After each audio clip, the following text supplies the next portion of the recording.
जो मस्जिद पे जो चिल्लाते हैं सुबह सुबह 4 बजे उठ के, जब आपका मंदिर नहीं, कुछ नहीं, देवता नहीं आपके सामने, मूर्ति पूजा नहीं मानते, तो काहे को चिल्लाते हो? क्या उसके कान बह रहे हैं? कायदे में ये बंद होना चाहिए। आपको पता है इनसे कितना ध्वनि प्रदूषण होता है? सऊदी अरब में भी बंद किया जा रहा है, कम किया जा रहा है। कम नहीं, बंद कर देना चाहिए। आज के हालात के तनाजुर में एक बात मैं कहूं, बगदाद में मुसलमानों का मुल्क, तारीखी विरासत हमारी रही है। ततारियों ने हमला किया, तबाह बर्बाद किया बगदाद को, और इतना बर्बाद किया कि मुसलमानों की खोपड़ियों से मीनार बनाए। दरियाए दजला का पानी खून से लाल हो गया। बादशाह की जो बेटी थी ततारियों की, एक जगह से गुजर रही थी, एक सच्चे मोमिन को देखा। इन हालात में भी वो खड़े होकर अजान दे रहा है। सुभान, अजान दे रहा है। बादशाह की बेटी थी, उसने कहा ये अब कहां से आवाज आ रही जब हम कत्ले आम कर रहे हैं, गर्दन मार रहे हैं? ये कौन है जो अजान दे रहा है? फौजी फौरन गए और पकड़ लाए। या नमाजें पढ़ने से रोक रहे हैं, ये ग्राउंड में नहीं पढ़ेंगे, वो मैदान में नहीं पढ़ेंगे। कितने मैदानों को तुम कब्जा करोगे? हाँ, तुम सिर्फ और सिर्फ मैदानों को रोक सकते हो, पेशानियों को झुकने से कभी नहीं रोक सकते, कभी नहीं रोक। इबादत का ज़ौक हमारे पास अल्लाह ताला की आता है। तो ऐसे हालात में अगर अजान दे रहा था कोई, तो ततारियों की वो बड़ी औरत थी, बादशाह की बेटी, उसने गिरफ्तार करवाया। लाओ इस मौलवी को, अब कौन है अजान दे रहा है? उसको पकड़ करके पूछा, तुझे खबर नहीं है बगदाद पूरा टूट गया, तबाह हो गया, बर्बाद हो गया, लाखों लोगों की लाशें पड़ी हैं इसी बुनियाद पर कि तुम मुसलमान हो, हम मार रहे हैं, और फिर भी तुम अजान दे रहे हो। उस नेक व सालेह आलिम रब्बानी ने कहा, हाँ सब नजर आ रहा है, लेकिन मुझे मेरा रब भी है, मेरे लिए मेरा रब भी है। दुनिया चाहे जो भी हो, जब तक मेरी सांस नहीं निकलेगी तब तक मैं अल्लाह अकबर कहता रहूं। सुभान अल्लाह, सुभान। अब सुनिए, उस खातून ने मुतासिर होकर के पूछा, अच्छा अल्लाह सबसे बड़ा है? अल्लाह सबसे बड़ा है? कहा हाँ अल्लाह सबसे बड़ा है, उसी की तुम इबादत करते हो। ये हमारे और आपके लिए बहुत ही सूटेबल बात है। तुम अल्लाह की इबादत करते हो, लोग ये तुमको ताना मारेंगे, अगर तुम अल्लाह की इबादत करते हो तो अल्लाह तुम्हारी मदद क्यों नहीं कर रहा? यही उस ततारी औरत ने कहा कि तुम उसको अकबर कहते हो, फिर ये बगदाद में ये सब जो मरे हैं ये भी तो वही थे, ये भी तो वही थे, ये मारे गए और हम लोगों को गलबा हासिल हो गया बगदाद पे। देखो ततारियों पर, वो जालिमों को अल्लाह ताला ने गलबा दे दिया, तुम्हारा खुदा ही दिया है, फिर ऐसा क्यों हुआ? बहुत पते की बात सुनिए, उस आलिम दीन ने क्या कहा कि खातून मैं तुझे एक मिसाल बताता हूं। तुमने देखा होगा कि भेड़ बकरियां पालने वाला कोई चरवाहा बकरियां लेकर के चलता रहता है, रास्ते पर चलता है, होता होगा ना आपके यहां भी रेवड़, जी जी, बकरियां चलती रहती हैं, लेकिन बकरियां पालने वाला साथ में कुत्ता भी पालता है। बेशक। बकरी और कुत्ते का क्या लेना देना, कौन सा ताल्लुक है?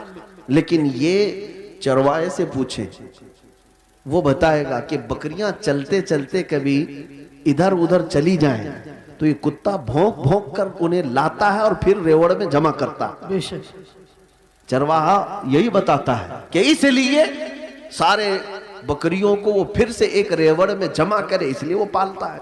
कुत्ते को इसलिए छोड़ा जाता है, इसलिए पाला जाता है। बिला तशबीह व बिला तमसील, जहनों को करीब करने के लिए उस बगदादी आलिम ने कहा, हम उम्मत मुस्तफ़ा हैं, बेशक। हम चलते हैं सीधे रास्ते पर, लेकिन जब कभी इधर उधर भटकते हैं तो अल्लाह तुम जैसे कुत्तों को हम पर छोड़ता है। बेशक। कुत्तों को छोड़ता है ताकि तुम भोंक भोंक करके वापस सिराते मुस्तकीम पर ले आ सको। मेरे अजीजों, आज ये जिस कदर मजालिम हो रहे हैं, ये तुम्हें सीधे रास्ते पर इंशाअल्लाह एक न एक दिन जरूर लेके आए इंशाअल्लाह। मैं महसूस कर रहा हूँ, चंद सालों पहले हर जलसे में लब्बैक या रसूल अल्लाह का नारा तो नहीं लगता था, लेकिन जालिम कुत्तों ने जब भौंकना शुरू किया तो अब फिर हमारा हर बच्चा लब्बैक कहने लगा। लब्बाइक लब्बाइक लब्बाइक या रसूल अल्लाह, लब्बाइक लब्बाइक या रसूल अल्लाह, लब्बाइक लब्बाइक या रसूल अल्लाह, लब्बाइक लब्बाइक या रसूल अल्लाह। अब बात सिर्फ इतनी ही है, बात सिर्फ इतनी है। मैंने जो उन्वान आपके सामने रखा वो यही है कि जब तुम अपनी हैसियत को पहचान लो कि मेरा रास्ता कुछ और है, जिस दिन तुम उस नुक्ते पर आ गए, मेरे अजीजों, इज्जतें तुम्हारी है, ताकतें तुम्हारी है, इक्तिदार तुम्हारा है। जिस तरफ रुख करोगे मौला ताला उस हवा को तुम्हारे जेर नगी फरमाएगा। तुम्हें पता नहीं है कि तुम्हारी तारीख क्या थी। हमारी तारीख इकबाल की जुबान से अगर सुनोगे तो इकबाल कहता है, टल न सकते थे जंग में अगर टल न सकते थे जंग में अगर अड़ जाते थे, पांव शेरों के भी मैदान से उखड़ जाते थे। तो जिससे सरकश हुआ कोई तो बिगड़ जाते थे। अरे तेग क्या चीज, हम तोप से भी लड़ जाते थे। दश्त तो दश्त है, दरिया भी न छोड़े हमने, बहरे जुल्मात में दौड़ा दिए घोड़े हमने। आ गया आइन लड़ाई में गर वक्ते नमाज, किबला रूहों के ज़मीं बोस हुई कौम हिजाज। एक ही सफ में खड़े हो गए महमूद और अयास, न कोई बंदा रहा न कोई बंदा नवाज। यह हमारी तारीख थी, यह हमारी तारीख थी। इसी बात की तरफ मैं तुम्हें दावत दे रहा हूं कि जिस दिन तुम उस नुक्ते पर वापस आ गए और समझ गए मेरी तारीख इन कुत्तों की सोहबत में रहना नहीं है। अल्लाह ताला ने तुम्हें शेर बनाकर पैदा किया। बेशक बेशक।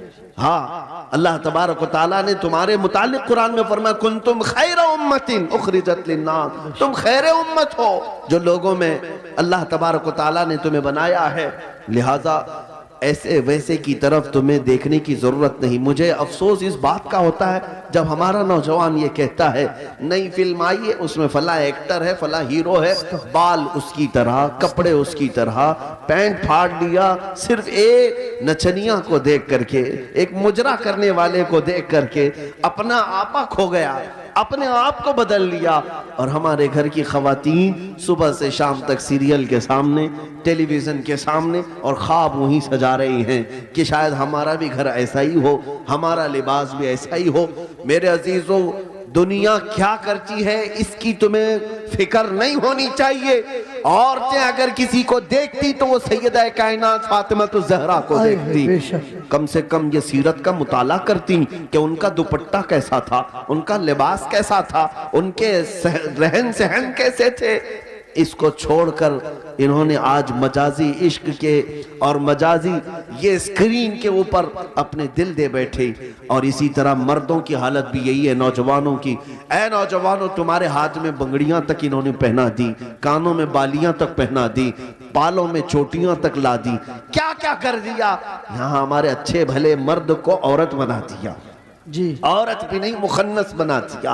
और इस पर ये मजीद ये समझता है कि ये फैशन है, ये फैशन है। अरे इधर से उधर से फाड़ करके पहनने वाला, नंगा घूमने वाला अगर फैशन ज़दा है तो फिर कुत्ता और भैंस बैल बकरी ये ज्यादा फैशन ज़दा है। बेशक। क्योंकि वो तो कपड़े ही नहीं पहनते।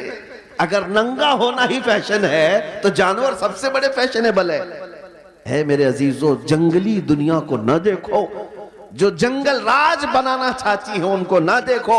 अगर तुम्हें जिंदगी के ईमान के मजे लेना है तो मदीने वाले की तरफ बेशक बेशक। नबी पाक सल्लल्लाहु ताला अलैहि वसल्लम के अखलाक से बढ़कर किसी के अखलाक है नहीं, उनसे बेहतर किरदार किसका हो सकता है। मेरे अजीजों, आज दुनिया अगर तुमसे भी मुंह फेर रही है तो इसकी वजह यही है कि तुम्हें खुद नबी पाक की सीरत नहीं मालूम। एक मैं अपनी बात बताता हूं तजुर्बे की। एक बार एक ट्रेन से मैं उतर रहा था, एक नौजवान ने, मीलाद का दिन था 12वीं शरीफ का, उसने मुझसे पूछा कि कोई ऐसा अमल बता दीजिए जो रसूलुल्लाह को खुश कर दो। सुभान। रबीउल अव्वल शरीफ में आप भी कुमकुमे लगाते होंगे, सजाते होंगे ना गलियां, जुलूस भी निकालते हैं, सारी चीजें करते हैं, लेकिन कुछ काम और भी हैं तुम्हारे जिम्मे। स्टेशन में थे, रेलवे स्टेशन से उतर रहे थे। मैंने उस नौजवान से कहा, बेटा अगर कुछ करना है तो देखो हम स्टेशन पे हैं, जाओ कोई बूढ़ा या कोई कमजोर हो जिसका सामान भारी हो तो उठा लो। ये मेरे नबी पाक के अखलाक है, हुजूर की सुन्नतों में से और हुजूर के अखलाक करीमाना में से ये बात थी। मक्का में हुजूर इस बात पर मशहूर थे कि अगर कोई बूढ़ा सामान उठाकर जा रहा होता, नबी पाक खामोश नहीं खड़े होते, उसका सामान अपने कंधे पे ले लेते। हाँ, हुजूर अकरम सल्लल्लाहु ताला अलैहि वसल्लम के मुताल्लिक हजरत खदीजतुल कुबरा रज़ियल्लाहु ताला अन्हा ने भी ये फरमाया कि आप बूढ़ों का, कमजोरों का बोझ उठाते हैं, अल्लाह आपके साथ बुरा कभी नहीं फरमाएगा। मेरे अजीजों, मैं आपको एक तजुर्बे की बात बता रहा हूँ। वो नौजवान गया ढूंढते हुए, एक बूढ़ी औरत उतर रही थी 2 बड़ी थैलियां लेकर, उसके पास गया कि अम्मा जी ये मुझे दे तो मैं पहुंचा दूंगा आप तक। पहली बात में जाहिर सी बात है, अजनबी को कौन सामान देगा। उसने मना किया कि भाई छोड़ दो, मेरा सामान मुझे ले जाने दो। वो नहीं दे रही थी। इसने जिद किया कि मुझे दे दीजिए। वो खातून कहने लगी पहले ये तो बता तू कुली है या सामान उठाने वाला है, ड्रेस से तो नहीं लगता, कहीं मेरा सामान उठा के भाग गया। उसने हकीकत बताई, अम्मा जी बात यह है कि आज 12 रबीउल अव्वल है, सुभान हमारे प्रॉफेट मोहम्मद